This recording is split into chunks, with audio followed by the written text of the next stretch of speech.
예, 반갑습니다. 어, 오늘 세미나 사회를 맡은 고신여대 장기식 연구 소장 신호식입니다. 목소리 잘 들리시나요? 예, 네, 네, 잘 들립니다. 먼저 하나님께 기도드리고 오늘 13차 정기 세미나를 진행하도록 하겠습니다. 사랑이 많으시고 은혜가 풍성하신 하나님 아버지, 연구할 수 있는 자리에 저희를 세워주셔서 감사합니다. 오늘 연구소 13차 세미나를 진행합니다. 하나님과 이웃을 잘 섬기는 연구자 교수님들이 되게 하시고 장기 부전으로 힘들어하는 우리 환자들을 위해서 최선을 다해 연구하기를 기도합니다. 오늘은 리버 바이오 엔지니어링에 대해서 공부합니다. 학자 입수를 허락해 주셔서 잘 강의하게 도와주시고 학자의 귀를 허락해 주셔서 잘 이해하도록 도와주옵소서. 예수님 이름으로 기도드립니다. 아멘. 예, 날씨가 좀 추워졌다 좀 풀렸는데 잘 지내신지 모르겠습니다. 13차 세미나를 허락해 주신 하나님께 감사드리고 또 강의를 맡아주신 성균관대 삼성서울병원 이식외과 김종만 교수님, 또 좌장을 맡아주신 본대학의 분자생물학 면역학 교실의 허정은 교수님, 또 참석해 주신 또 여러 교수님과 선생님들에게 감사의 말씀을 드립니다. 또 연구간사로 또 수고해 주신 문효환 교수님하고 또 서화인 교수님 감사의 말씀 드립니다. 특별히 오늘 강의를 맡아주신 김종만 교수님께서는 간이식 분야에서 또 여러 가지 탁월하게 임상적으로 연구를 또 많이 하시는 분이시고 오늘은 리버 바이오 엔지니어링에 대해서 강의해 주시겠습니다. 먼저 진행을 허정훈 교수님께 부탁드리겠습니다. 교수님 부탁드립니다. 네, 안녕하십니까. 저는 이번에 그 13차 장기식 연구소 세미나 좌장을 맡은 고신여대 분자생물학 면역학 교실의 허정원입니다. 먼저 훌륭하신 김종만 교수님 강연에 좌장을 맡겨주셔서 감사드립니다.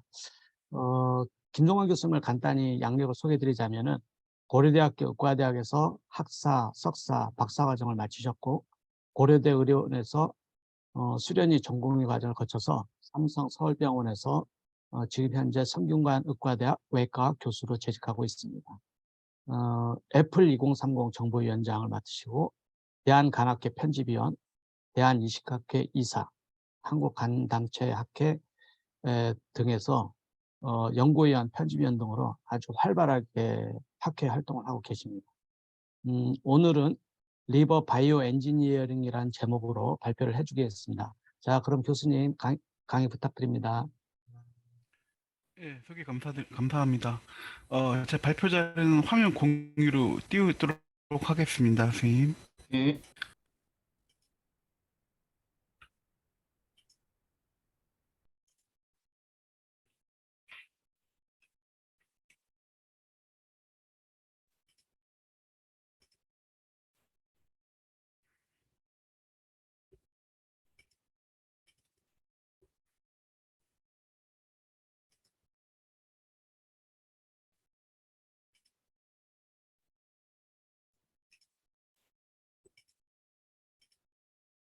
보이시나요, 선생님?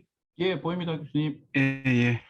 이렇게 고신의대 이식 연구소에서 초청해 주셔서 감사드립니다. 훌륭하진 않지만 제가 열심히 하던 거를 좀 보여드리고 같이 공유하고 또 간식에 대해서 이렇게 미래에 대해서 한번 잠깐 고민하는 시간을 갖도록 하겠습니다.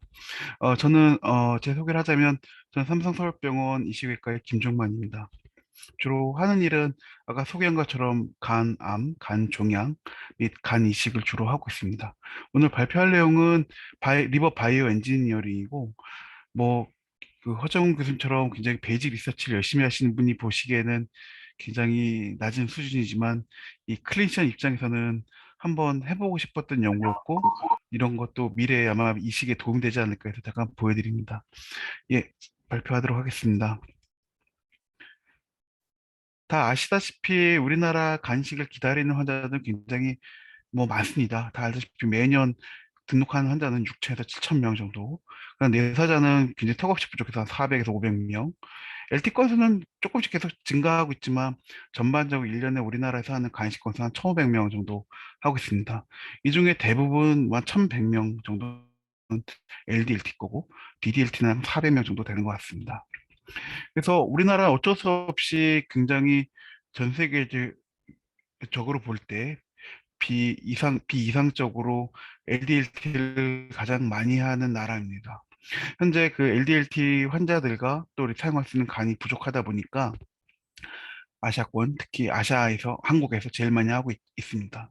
그러나 여러 가지 LDLT 도너를 찾으려고 하다 보면, 뭐 성별이나 나이, 또 피지컬 스테이투스나 정신과적 면에서 여러 가지 고려해야 될 점이 많고, 점점 리빙 리버 도너를 찾기가 어렵습니다.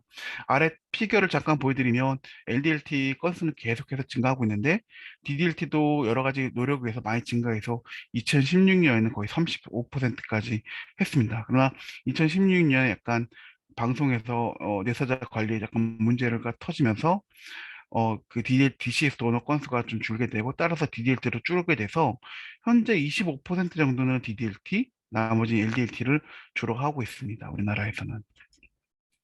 이런 LDLT를 하다 보니까 리빙 도너의 부족 문제는 이 DDLT도 마찬가지처럼 리빙 도너 찾기가 어렵습니다. 그러다 보니까 여러 가지 이제 원인을 좀 찾다 보면 적정한 기준을 찾기가 어려운데 뭐 나이, 지방간, 또 헬스 스테이투스라든지 또 볼륨의 문제라든지 또 가족에 한계되고 난 이런 캔디데이트로 제안을 하다 보니까 적절한 기준을 찾기가 어려워서 전 세계에서 아마 우리나라가 제일 많이 ABO 블러드 인컴패터블리티 LDLT를 많이 시행하고 하고 있습니다.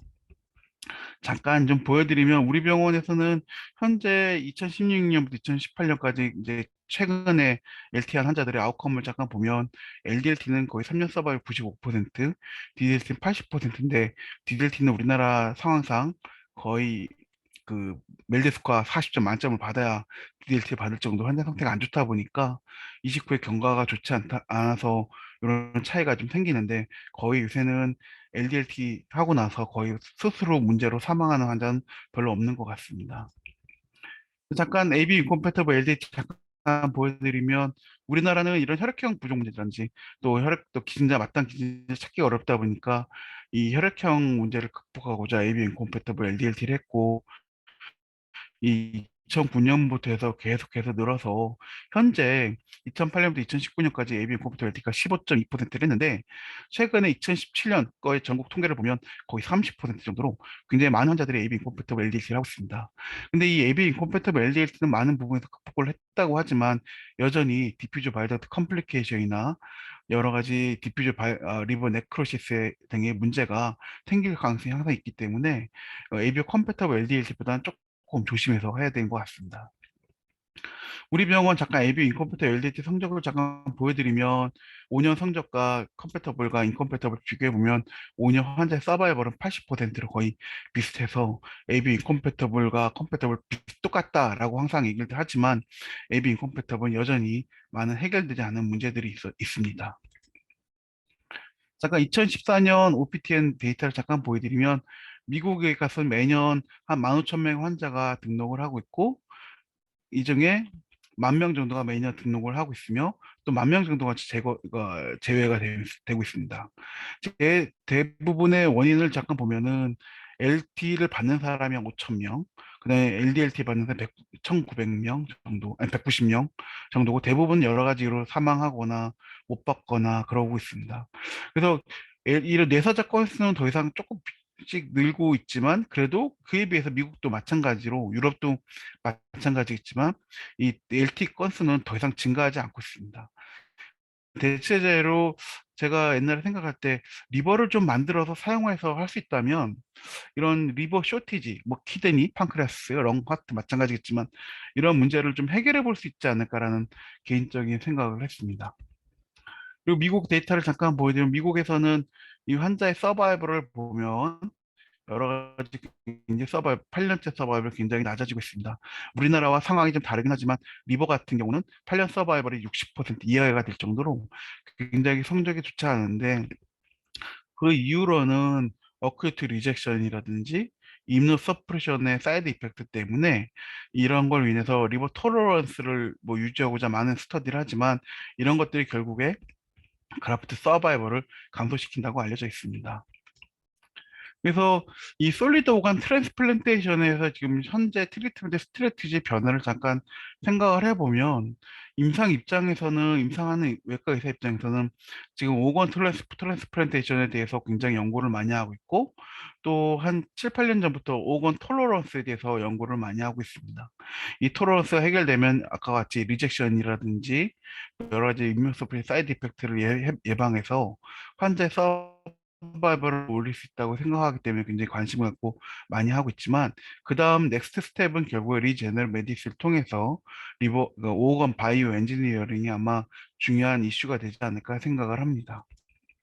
그래서 이제 오거노 제네시스 잠깐 얘기 드리면 이 오거노 제네시스의 기본 개념 자체는 이 플루포텐트 스템셀을 이용해서 여러 가지 오건 포밍 필드에서 에피셀러 스템셀과 펑셔널 오건을 만든다는 점에서 굉장히 유망하지만 이런 연구를 하기까지 굉장히 쉽지 않은 것 같습니다.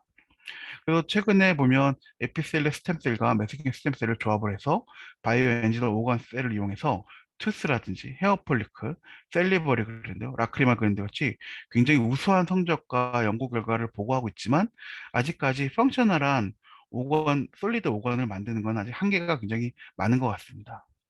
기본적으로 리버 티슈 엔지니어링 패러다임 자체를 보면 이 환자에 대해서 오토로그 셀을 얻어서 요거를 다시 인비트로 익스펜션을 하고 셀 시그널링과 모레큘을 통해서 리버 스카폴드에 이것들을 심어서 펑셔널 리버 티슈를 만들고 다시 이거를 환자한테 이식을 하게 되면 이 환자에 대한 다른 특별한 토러런스를 유발한다든지 다른 문제이 환자한테 맞는 오건을 트랜스플란테이션 한다는 점에서 굉장히 유망한 패러다임이지만 이 많은 스텝들 사이에 굉장히 우리가 알지 못하는 것들이 굉장히 많은 것 같습니다. 그래서 저 생각에 저도 키드니 트랜스플란테이션을 옛날에 했지만 키드니 트랜스플란테이션은 이런 헤모다이얼리시스라는 굉장히 유망한 굉장히 환자를 세이빙할 수 있는 이런 툴이 있지만 리버 자체는 리버 서포트 시스템이 없습니다.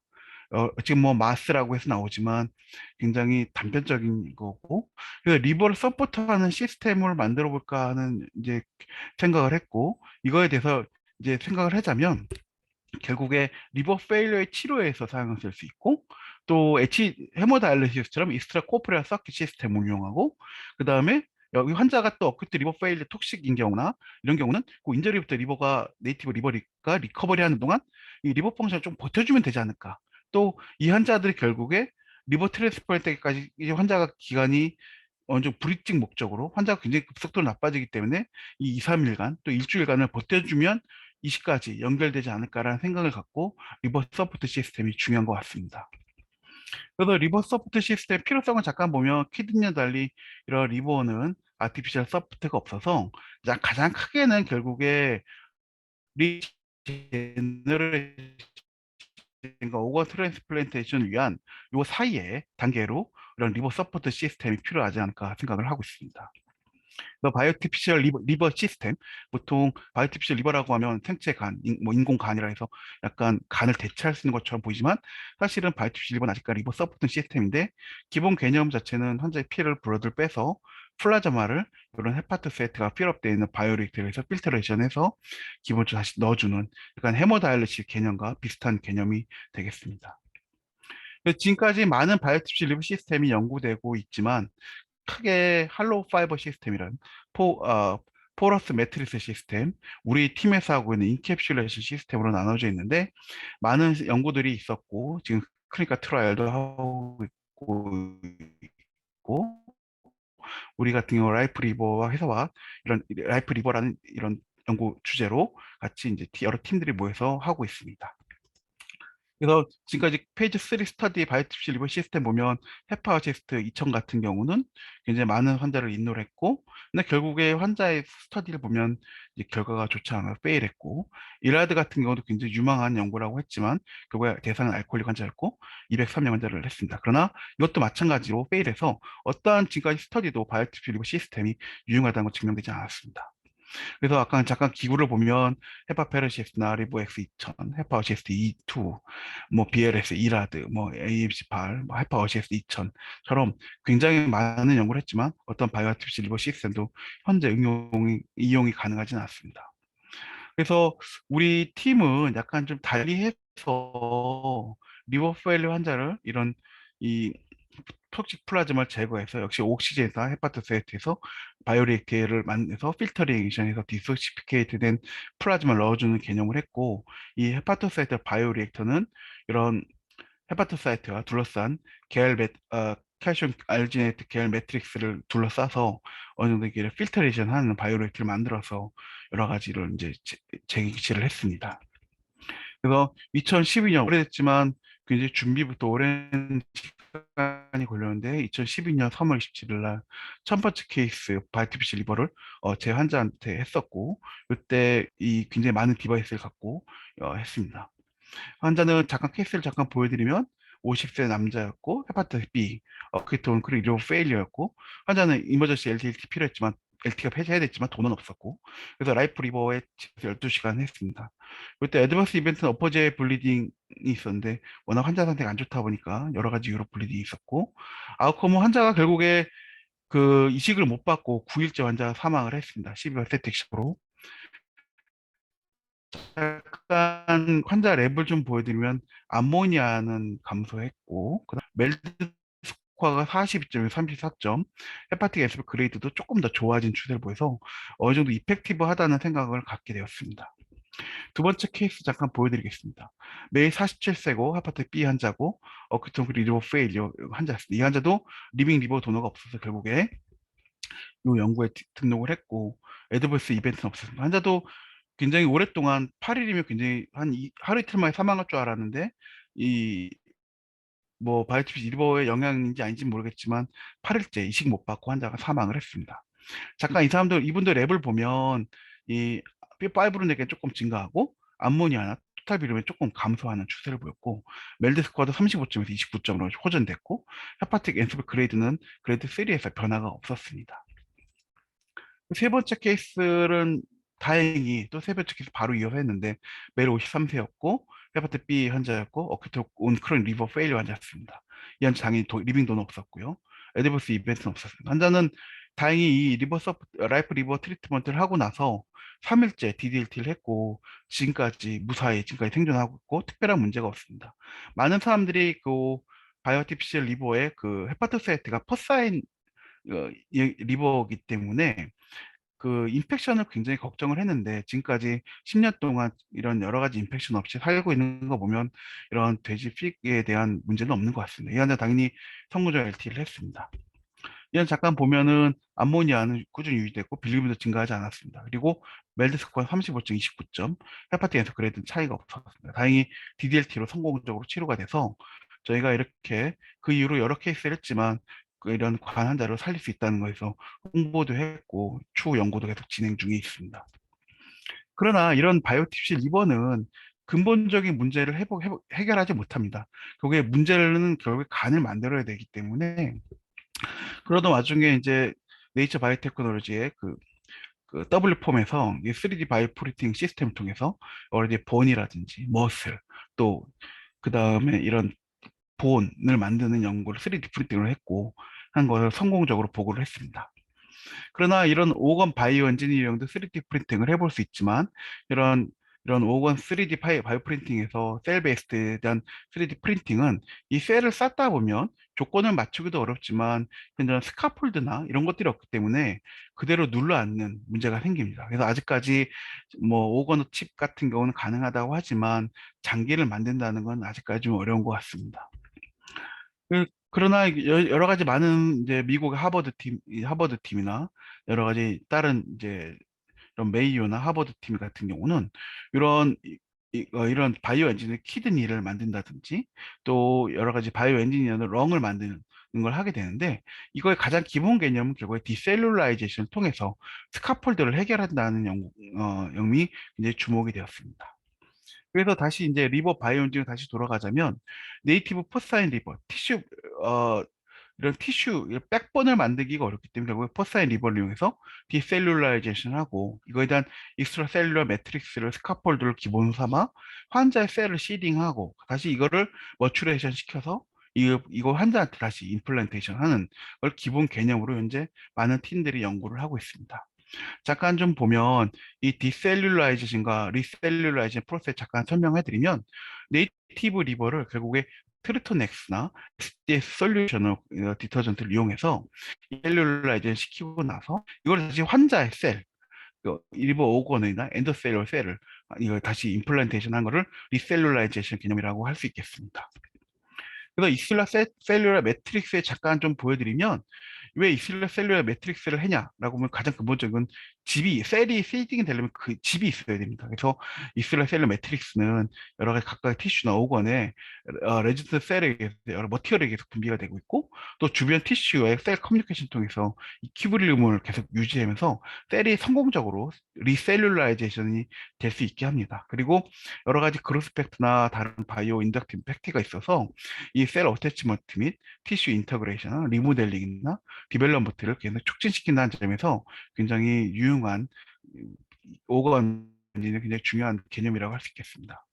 그래서 티슈 셀룰라이제이션을 보면 여러 가지 장기들한테 많이 하고 있지만 특히 이제 3D 익스트라 셀룰러 매트릭스 유지한다는 점, 그 다음에 이런 디터전트 솔루션을 통해서 네이티브 셀을 제거하는 게 가장 중요한데 이런 디셀룰라이제이션의 테크닉에는 이런 디터전트와 테크닉 자체가 굉장히 오건이나 여러 가지 머슬이나 본이나에 따라서 굉장히 다양한 테크닉이 이용이 되고 굉장히 또 이런 동물마다도 다 다른 것 같습니다. 그래서 잠깐 여러 가지 디터전트들이 굉장히 많지만 이 디터전트에 대한 장점과 단점을 잠깐 보면 대부분 보면 이 디셀룰라이제이션을 사용한 디터전트는 트루톤 X와 SDS 솔루션이 제일 많이 이용이 됩니다.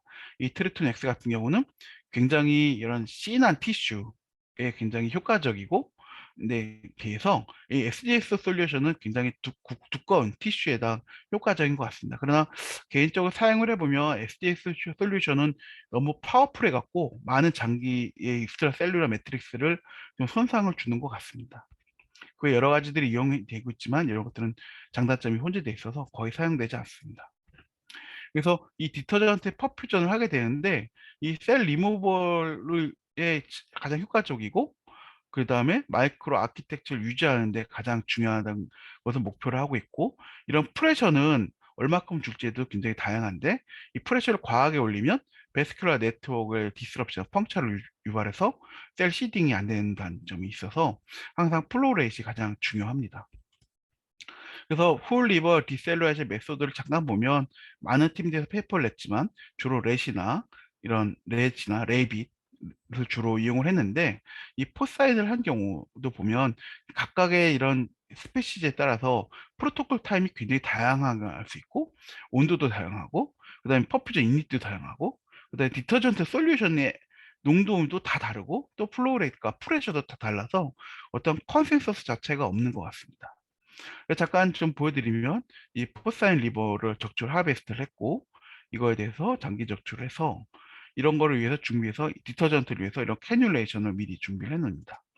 그래서 디셀레이션 원대를 보면 이렇게 원대 디터전트가 되면 이 오건들 자체가 전부 약간 색깔이 변하는 걸 알 수 있고 이 원데이 때 보면 군데군데 이 색깔이 셀이 남아있는 부분과 없는 부분이 있습니다. 그래서 전부 균일하게 디셀룰라이제이션이 되는 건 아님을 알 수 있습니다. 일제 보면 좀 더 이렇게 굉장히 잘 된 것도 있고 잘 안 된 것도 있고 굉장히 다양한 걸 볼 수 있습니다. 그래서 잘 된 걸 잠깐 보면 이렇게 굉장히 셀들이 다 제거가 됐지만 그래도 이런 군데군데는 셀이 여전히 남아있는 것을 확인할 수 있습니다. 그래서 잠깐 이거를 에체닌 스테이닝이나 여러 가지 스테이닝 통해서 보면 이 셀은 다 없고 에체닌 스테이닝과 타이퍼 콜라겐, 파이브로넥틴, 아미닌 등이 잘 남아있음을 확인할 수 있습니다.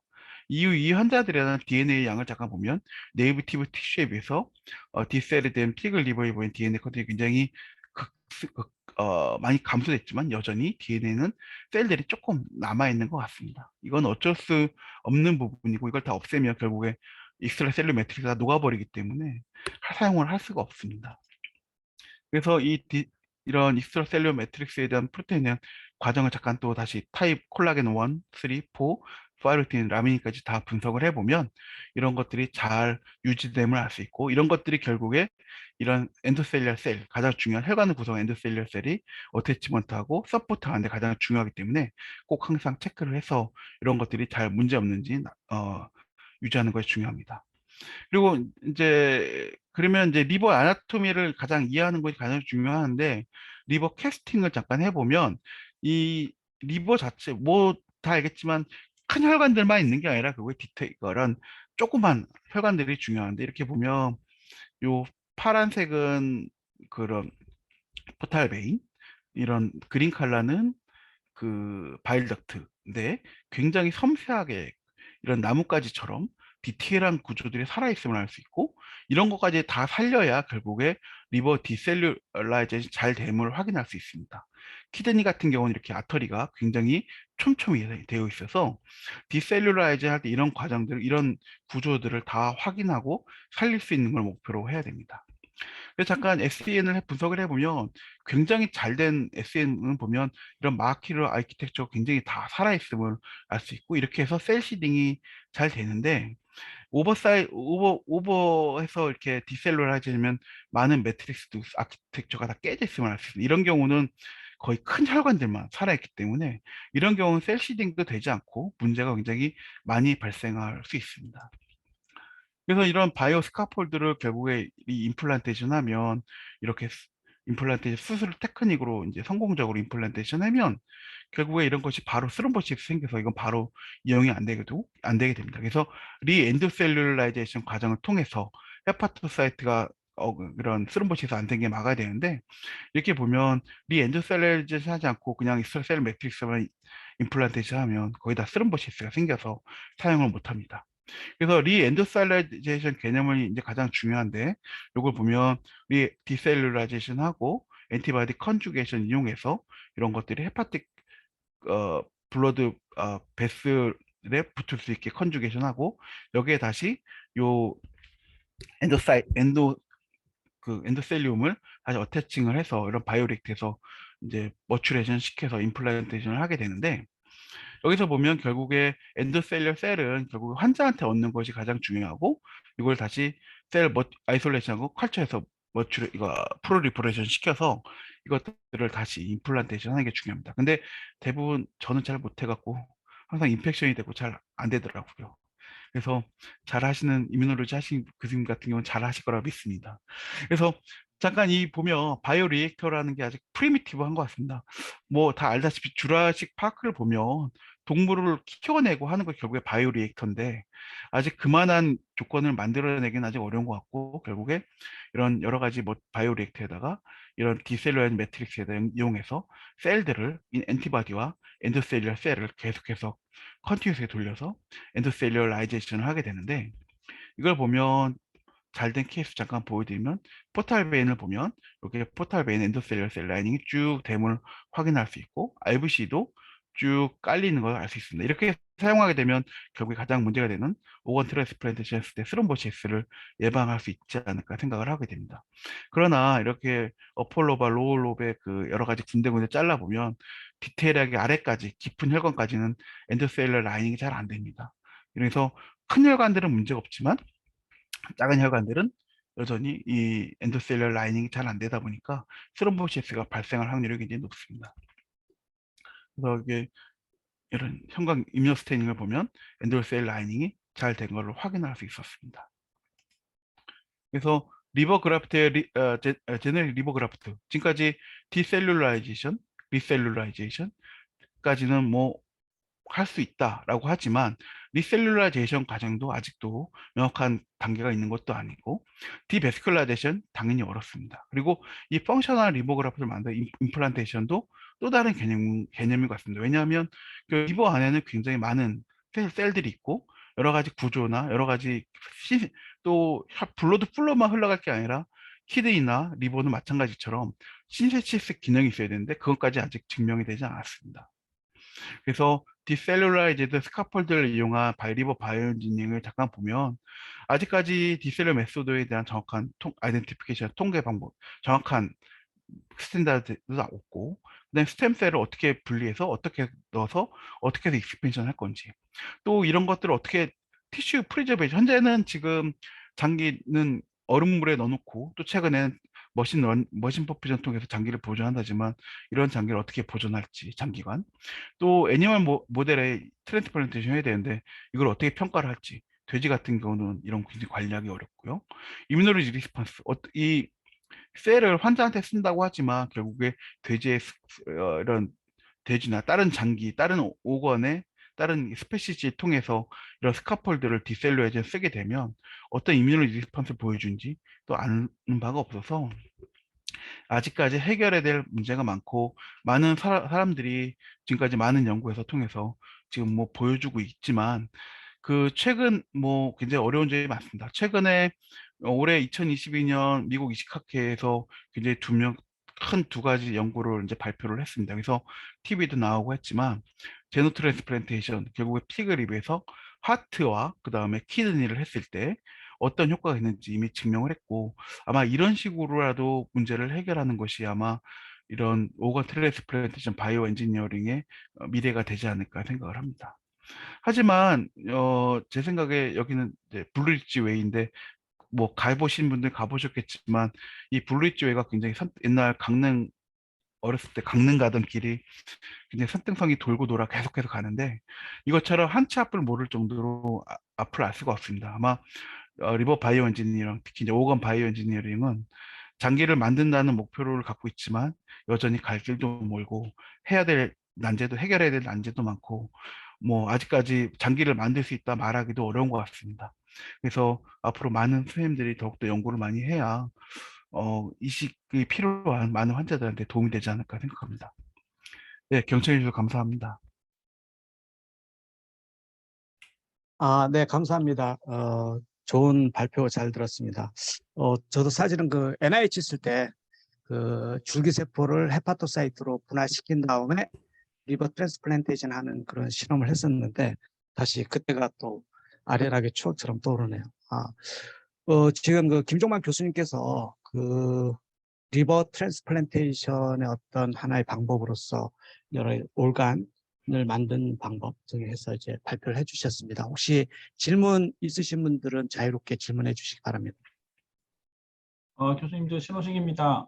예, 선생님. 예, 발표 잘 들었습니다. 그 두 가지 질문은, 첫 번째는 혹시 지금 보여주셨던 그 리버 바이오 엔지니어링을 이용해서 실제로 뭐 동물 실험이나 이런 결과가 있는지 궁금하고, 두 번째는 예. 아까 교수님께서 말씀하셨지만 이게 제노 트랜스플란테이션까지의 개념은 아니더라도 사실상 다른 장기가 들어가기 때문에, 예를 들어서 뭐 스롬보시스라든지 여러 가지 좀 생각해야 될 것들이 많은 것 같습니다. 교수님 보시기에 이걸 적용할 때 혹시 발생할 수 있는 이뮤놀로지가 아마 기본인 것 같고, 다른 합병증 이런 것들에 대해서 혹시 있는지 궁금합니다. 예, 교수님, 중요한 질문 하셨습니다. 동물 실험은 이제 했는데, 이게 문제가 결국에 임플란테이션, 서지컬 테크닉은 뭐 극복할 수 있는 문제라고 생각을 하는데요. 결국에 환자의 셀을 이용해서 장기를 만들고, 장기에 셀을 또 심어서 임플란테이션 해야 되는데, 셀 프로리퍼레이션이 굉장히 어렵더라고요. 특히 엔도셀룰 셀. 뭐 슈맥 같이 이런 경우 막 프로포즈 잘 되는 거는 문제가 없는데, 결국에 그러면 면역 억제를 써야 되고, 또 캔서 셀을 시딩한다고 하지만 헤파토사이트 셀의 오리진도 항상 문제가 되고, 그래서 뭐 실험은 해봤지만 그 뭐 개인적으로 해보면 한 하루 이상은 혈관의 베스큘라 페이턴신 유지가 되지만 결국에 셀이 헤파토사이트나 이런 것들이 오건 자체가 펑셔널하지는 않은 것 같습니다. 그래서 굉장히 한계가 있고요. 아까 뭐 미국에서 뭐 하트 트랜스플란테이션 잠깐 했지만, 그런 것 같이 이제 약간 신세시스 기능이 없는 경우는 크게 뭐 잠깐 문제는 없고 하다 결국에 그 하트의 문제로 사망을 했지만, 이 신시시스의 기능을 유지한다는 측면에서 아직까지 이런 스템셀 연구하시는 분들의 데이터가 좀 더 많아야 이 그라프트를 만들 수 있지 않을까 생각이 들고요. 그래서 아직까지는 한계가 있고, 아까 두 번째 질문이 이뮤놀로직한 걸 무슨 말씀하신 거죠? 그 이뮤놀로직 하신 거. 예, 이뮤놀로직이나 안 그러면 뭐 다른 또 생각할 수 있는 예, 걱정증입니다. 예. 그래서 항상 걱정이 되는 거는 이제 인수 공통병, 그러니까 돼지나 여러 가지 동물의 바이럴 인펙션이 되지 않을까라는 생각을 항상 고민이 됩니다. 그거 하나가 가장 큰 문제고요. 두 번째는 이뮤놀로직한 거를 되게 이제 이 재생약 하시는 쌤들 많은 분들을 만나보지만 이제 이뮤놀로직한 거를 잘 고려 안 하시는 분들이 그러니까 만드시더라고요. 그러니까 뭘 만든다에 초점이 두다 보니까 이뮤놀로지컬 배리어를 극복한다는 거에 대해서 아직 개념이 없으신데 분명히 그거에 대한 연구도 필요하고 아까 했듯이 익스트라셀러 매트릭스가 과연 다른 종에서 어떤 이뮤노 리액션을 보이는지도 알려진 바가 없어서 그런 연구를 좀 해볼까 하는데 뭐 개인적인 핑계를 대자면 수술이 너무 많고 일이 많아서 쉽지는 않은 것 같습니다. 예. 예, 교수님 저 답변 감사드립니다. 제 개인적 생각은 이게 그냥 바이오 엔지니어링 말고도 단순하게 비교하면 콩팥 이식과 간 이식을 비교하면 역시 콩팥 이식 같은 게 안에 역시 내피세포들이 굉장히 많기 때문에 제가 알기로 간 이식은 제가 뭐 직접 경험을 못하고 지금 우리 교수님들 하시는 분들이나 들어보면 이 보니까 면역 억제제 감량이나 이런 게 조금 수월한 걸로 제가 알고 있고 뭐 가장 수월한 건 보통 이제 하트 이식 이런 경우라서 그래서 제 생각에는 아마 바이오 엔지니어링 파트 리버 같은 경우는 아마 이렇게 잘 만드시고 하면 아마도 면역 관련돼서는 좀 한계가 키드니는 지금 워낙 튜블이라든지 그게 너무 복잡해서 제가 알기로 제가 펠로 할 때도 10년 걸린다 했고 지금도 보면 또 10년 걸린다. 그래서 실제로 만드는 게 되게 어렵고 그냥 오가노이드 수준에서 실험만 하고 있는 수준인데 아마 제 생각에는 리버 같은 경우는 그 한계점이 초반에 원래 하던 거 이게 내피세포 이런 부분들이 좀 적기 때문에 아마 하신다 하면은 충분히 중간 단계로서 이렇게 만들 수 있는 가능성이 높지 않을까 개인적으로 생각합니다. 감사합니다. 예, 감사합니다. 네, 혹시 또 다른 분 질문 없으십니까? 네, 문영환 교수님. 네. 김종환 교수님 강의 잘 들었고 또 오랜만에 이렇게 뵙게 돼서 너무 반갑습니다. 예, 반갑습니다. 그, 지금 그 바이오 아티피셜 리버를 제가 처음에 보여주셨는데, 그게 지금 만들고 계시는 이제 지금은 이제 오간을 만드는 거고 앞에는 이제 바이오 아티피셜 리버를 하셨는데 그게 어떤 연결성이 있는지 그거 하나 궁금하고요. 그리고 현재 또 바이오 아티피셜 리버를 실제로 이제 어떻게 조금 계속 적용이 어떻게 되고 있는지 또 궁금하고요. 두 번째는 제가 이제 이 티슈 엔지니어링의 오늘 발표와는 좀 다른데 이제 간이 재생하는 그런 어떤 부분에 있어서 메이저 헤파틱토미 할 때 리버가 좀 작게 남는 그런 어떤 상황에서의 어떤 리버 리제너레이션의 어떤 그런 어떤 아이디어나 그런 거에 대해서 연구가 하고 계시는 게 있는지 제가 좀 궁금합니다. 예. 문영 선생님 우선 만나서 반갑고요. 그 바이오티피셜 리버는 결국에 약간 브리징 세라피 목적으로 하는 거지 근본적인 문제가 해결되지 않았습니다. 그래서 근데 이게 워낙 돼지의 간을 세포를 이용해서 하고 또 돈이 많이 들어가는 데 비해서 성과가 많지 않고 그다음에 해당 인디케이션 워낙 프리미티브한 페이지 1 뭐 이런 스터디다 보니까 승인받기도 쉽지 않고 환자 인율도 어렵고 그래서 굉장히 정체되어 있는 상황이고요. 결국에 이런 노력을 할 거면 차라리 뇌사자를 발굴하려고 노력하는 돈이 더 싸지 않을까 하는 생각이 들 정도로 그런 생각이 좀 듭니다. 그리고 두 번째로는 바이오 인공간은 결국에 항상 근본적인 문제는 간을 한번 만들어 보자 라는 생각에서 한 건데 아까 신호식 교수님 10년 뒤 했지만 제가 해보니까 한 100년 뒤도 장담하기 어려운 연구인 것 같습니다. 그러나 이런 걸 통해서 계속 뭔가 새로운 걸 알고 또 우리가 핸드폰을 우리가 어렸을 때 생각해 보면 화면을 바라보고 대화한다는 게 만화책 공상소설에나 나오던 얘기였는데 지금 하는 거 보면 이런 노력들이 결국에 어느 한순간 되지 않을까 생각을 합니다. 그래서 계속해서 노력하는 게 중요할 것 같고요. 리버 리제너레이션은 결국에 그 메이저 리버 리섹션하고 저도 지금 제환자 한 명 그 라파로스 알프스로 하고 안전하게 잘랐는데도 리버 간 기능이 안 좋아갖고 지금 이식을 해야 되나 말아야 되나 하고 있는데 리버 리제너레이션의 문제는 항상 많은 헤파톨로지스트나 이런 그 이뮤놀로지스트 분들이 연구를 많이 하시는데 아직까지 한계가 있고 또 문제가 해결이 안 되는 것 같습니다. 아직 저희가 뭐 그쪽을 전문으로 하는 건 아니어서 클리니션 입장에서는 그걸 안 생기게 실렉션하고 뭐 수술적으로 예방하고 하려고 하지만 근본적인 문제가 해결되지 않아서 이런 것들은 다른 헤파톨로지스트나 다른 베이직 리서치 하신 분들이 답을 주셔야 되지 않을까 생각합니다. 감사합니다. 네, 감사합니다. 예, 또 다른 질문.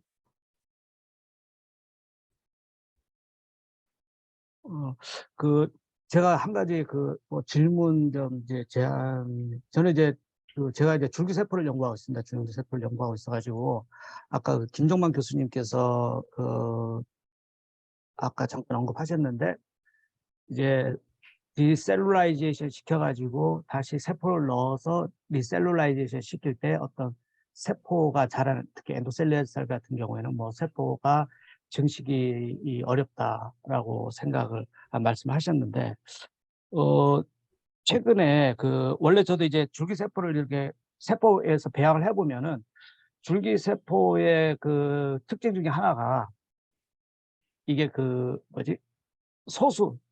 수가 작을 때는 잘 자라지가 않습니다. 근데 어느 정도 일정한 수가 확보가 되면은 굉장히 활발하게 이제 자라는 그런 성질을 가지고 있거든요.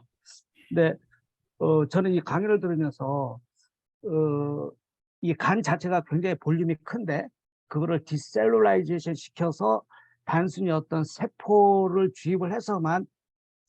주입해서 걔네들이 가서 자라고 또 어떤 구조를 만들고 이렇게 하는 데는 상당한 그런 시간이 필요할 거고 쉽지 않을 것 같거든요.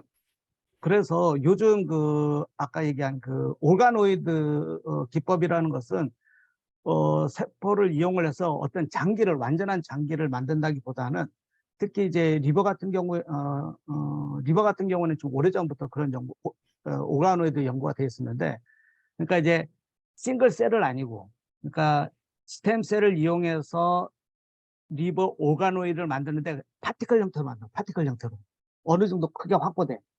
그래가지고 이제 크기가 확보된 입자 형태를 트랜스플란테이션 하면은 좀 더 이제 효과적으로 이게 되지 않을까. 왜냐하면은 스템셀이 완전히 디셀룰라이제이션 된 거기에 이제 스템셀이라든지 어떤 세포들 들어간다는 것은 어쨌든 세포로서 보면은 굉장히 낯선 환경이거든요.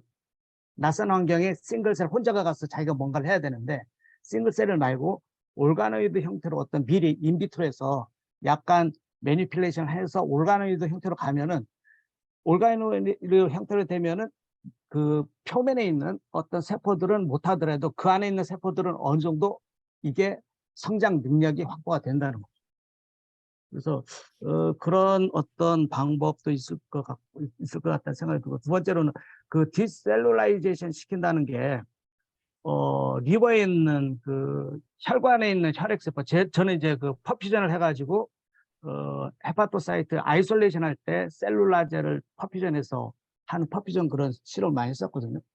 그럼 이제 처음에 들어가면은 이제 빨간 리버가 이제 어쨌든 블러드에 있는 혈액세포들 이제 빠져나가면서 이제 하얗게 변하는.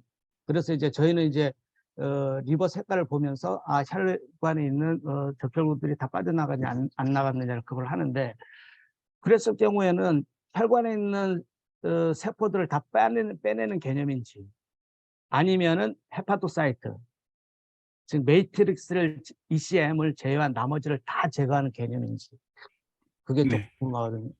네, 교수님 좋은 얘기 감사드립니다. 오거노이드를 이제 하면 제일 좋잖아요, 교수님.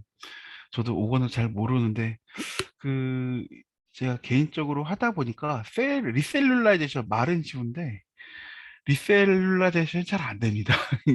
왜냐하면 이 셀 자체가 우선 조직 내에 어태치먼트가 잘 안 되고요. 그리고 헤파토사이트를 분리해서 아이솔레이션해서 하면은 다 쉐딩이 돼서 빠져버리거든요. 그러니까 오거노이드를 임플란테이션 한다는 얘기는 혈관에 박혀서 기능을 해주길 바라는 건데 이게 실질내로는 들어가지 않아서 어려워서 지금 키드니 같은 경우는 제가 어디 팀을 보니까는 주다 안 돼서 결국에 찔러갖고 셀을 찔러서 주는데 그렇죠. 간은 또 찌르면 이게 워낙 약하니까 피도 많이 나고 좀 굉장히 아까 했다시피 리셀룰라이제이션 자체도 아직 기법이 완벽한 게 없고요. 그 다음에 이제 디셀룰라이제이션이라면 모든 셀을 엔도셀룰라 셀까지 다 제거하는 걸 목표로 합니다. 그래서 엔도셀룰 라이닝도 전부 다 제거하기 때문에 그 자리에 엔도셀룰 환자의 리시피언트 엔도셀룰 셀을 채우는 게 중요한데 아까 했다시피 환자에서 셀을 키워서 이게 하기가 쉽지가 않더라고요. 그래서 왜냐하면 장기가 작으면 문제가 없는데 이 간 자체는 워낙 볼륨 자체 크고 요구하는 셀 넘버가 엄청나서 결국에 생각하다가 제가 돼지 간은 5로브로 돼 있기 때문에 서지컬 테크닉으로 결국 한 로브만 나고 다 잘라버렸거든요. 근데 그런 식으로 이렇게 약간 좀 볼륨을 작게 하고 셀 숫자는 적게 하고 그래도 셀이 엄청나게 많이 필요한 거 보면 하여튼 쉽진 않은 것 같습니다. 예.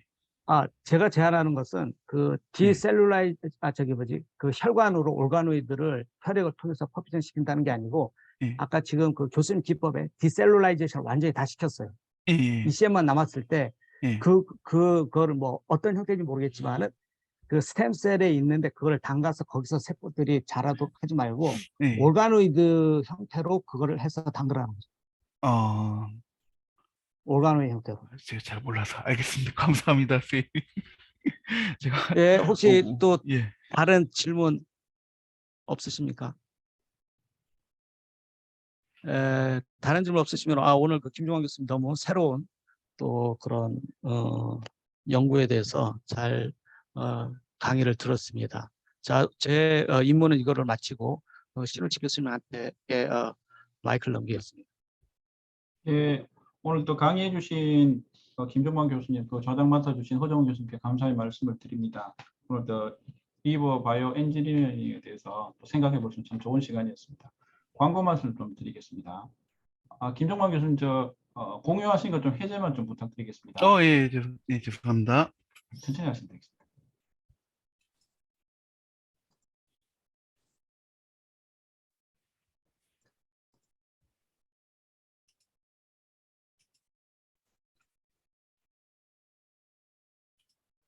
예, 오늘 그 13차 세미나가 있었습니다. 참석해 주셔서 감사드리고 다음 광고 드리겠습니다. 내년 2월 달에 카이스트 의과학대학원의 신의철 교수님을 모시고 면역 관용 관련된 인트로킨 15 인듀스드 바이스탠더 T셀 액티베이션 관련해서 강연을 듣도록 하겠습니다. 아마 지금 특별히 코로나 상황 가운데서 특히 면역이 굉장히 핫한 이슈인데 우리 또 핫한 또 신의철 교수님을 또 모시게 됐습니다. 2월 달에 또 한번 뵙도록 하겠습니다. 오늘 참석해 주신 또 교수님들 또 여러 선생님들 감사의 말씀드리고 이제 연말입니다. 해피 크리스마스 하시고 새해 복 많이 받으시고 내년 2월 달에 뵙겠습니다. 감사합니다. 네, 감사합니다. 예, 수고하셨습니다. 예, 수고하셨습니다. 아,